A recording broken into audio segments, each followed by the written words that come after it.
Hi Lennox, welcome back on our online class. Like we have said in our previous videos that videos will be made on various aspects that we've earlier discussed that are so prominent in English, especially for candidates or students writing WAEC, NECO or any external exam.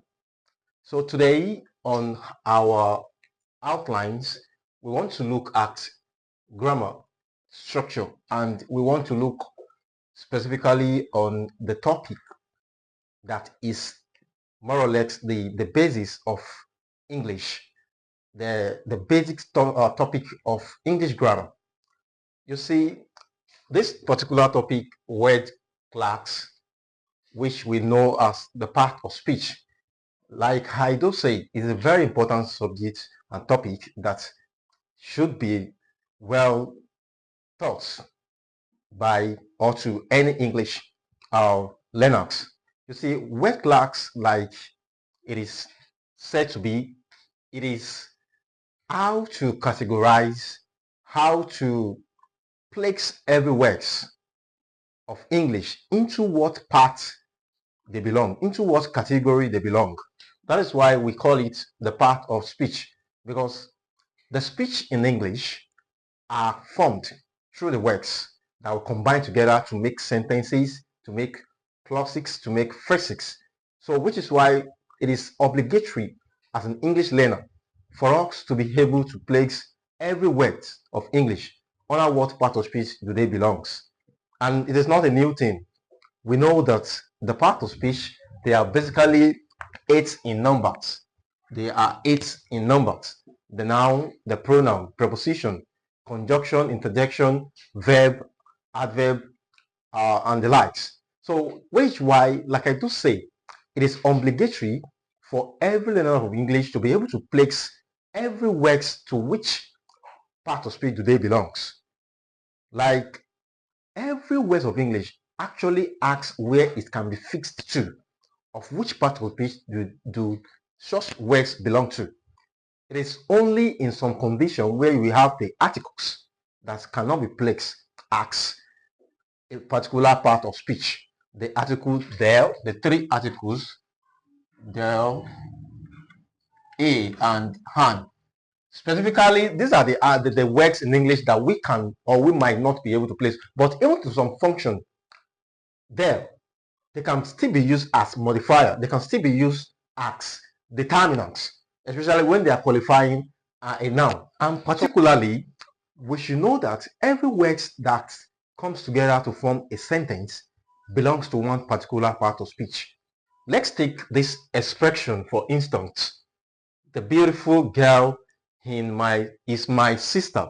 Now, each of the words that comes together to form this simple sentence actually belong to a particular part of speech, or more or less, some of them might be belonging to an article. For instance, there is an article. Beautiful is an adjective. Girl is a noun. Is a verb. Mine, also an adjective. Sister, noun. Now, which is why I said as an English learner, you need to be able to place every word of every sentences where they belongs in the part of speech. And more or less, that is the obligation. So we are going to be looking at all of these eight parts of speech that we have in English, one after the other. We are going to be looking at them, and we will be looking firstly from the first part of speech, which is the noun. The noun. The noun. Basically, we believe some of us that are English learners, we believe that noun is not a difficult part of speech to roll with.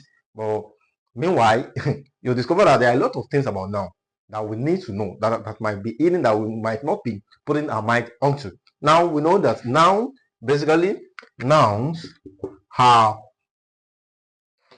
naming words. Let me put it in this my simple definition of a noun: naming words. Nouns are naming words. nouns are naming words. Yes, we believe that everything that has to do with name or anything more or less that have a name is or can be categorized as a noun. Now, be it a place, be it a person, be it a thing, be it an animal. We believe that noun is the name of any person. You know, this is our primary school definition of a noun. But meanwhile, I'm putting it to us that anything that has to do with name, anything that possesses or that can be tagged with a name is actually a noun. So under noun, we look at some of the examples. Let's look at some examples in which we can categorize examples of noun. You can say boy, that's a name of a person. You can say dog, that's an animal. You can say pencil, that's a thing. You can say London, that is a place.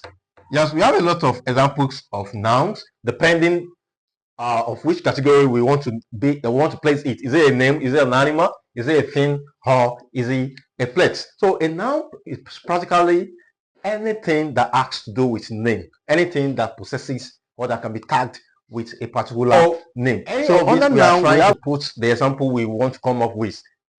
As much as such thing or whatever example we are making is having a name, it's actually a naming word.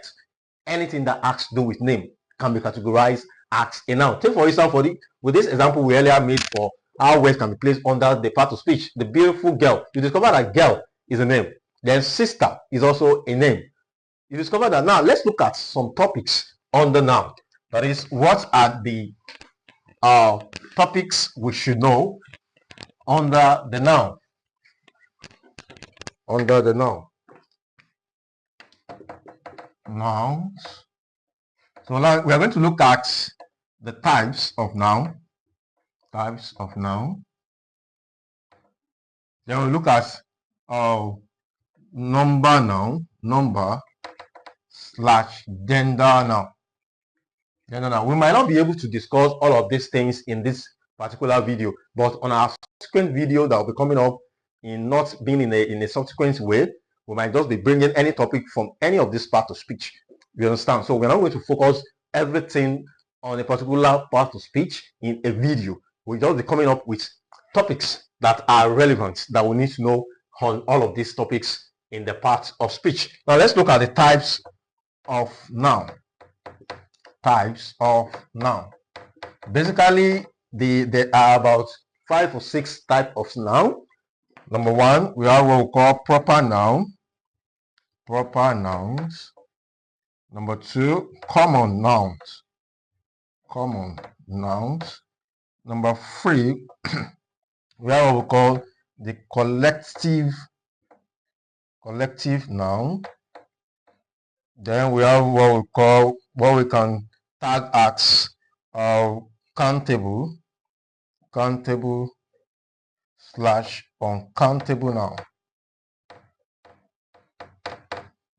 So basically for this video, we are going to be talking about the proper nouns. How do we make use of the proper nouns? Proper nouns. Proper nouns. Proper nouns.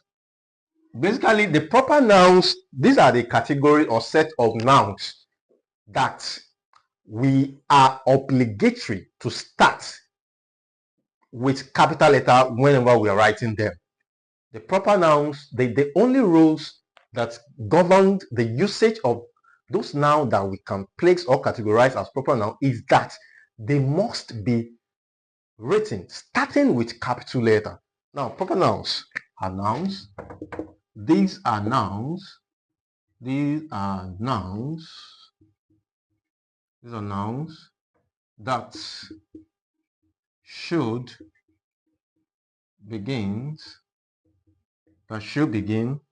with a capital letter. And the categories of all of these nouns, number 1, under it we have name of a person. Name of a person. That is, whenever we are writing name of a person, we need to begin with capital letter. For instance, Adelabu is the name of a person. Charles is the name of a person. Ayomide, these are names of people or names that person bears. So whenever we're writing a name of a person, we should know that is an example, is a category of a proper noun, and it's needed to be written beginning with a capital letter. Number two, names of days of the week. Yes, this is another category of proper noun. Name of days of the week. Yes, we all know the days of the week, that is Monday to Sunday. E.g., let's look at it. E.g., whenever we are starting them in writing, we should begin with capital letter.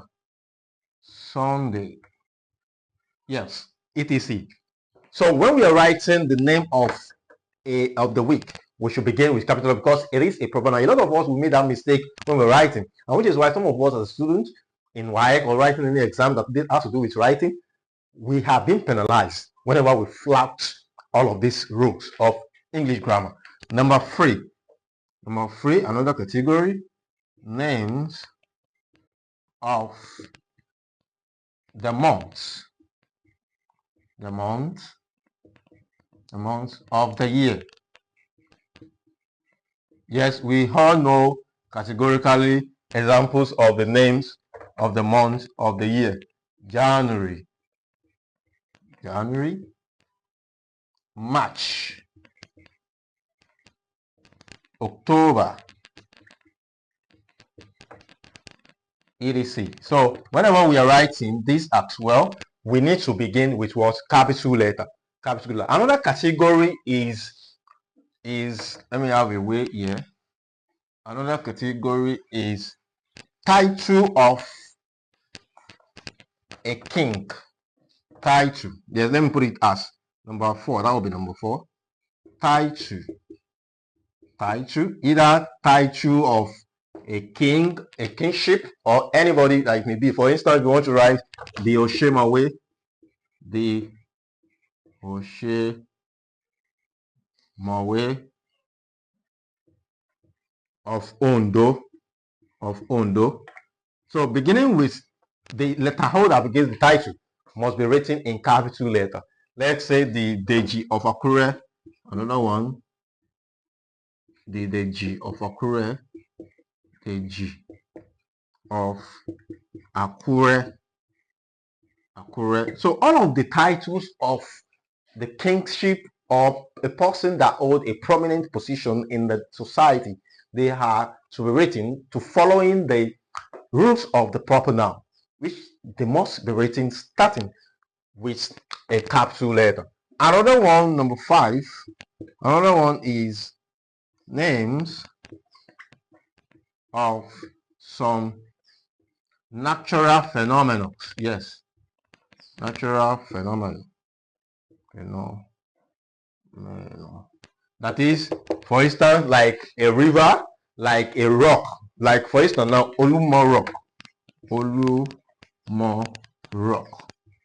Yes, Olumo Rock is an example of a proper noun which is expected to be written with capital letter. Olumo Rock. So put other title of names of some natural phenomena and make it to following the rule of proper noun. See you on our next video.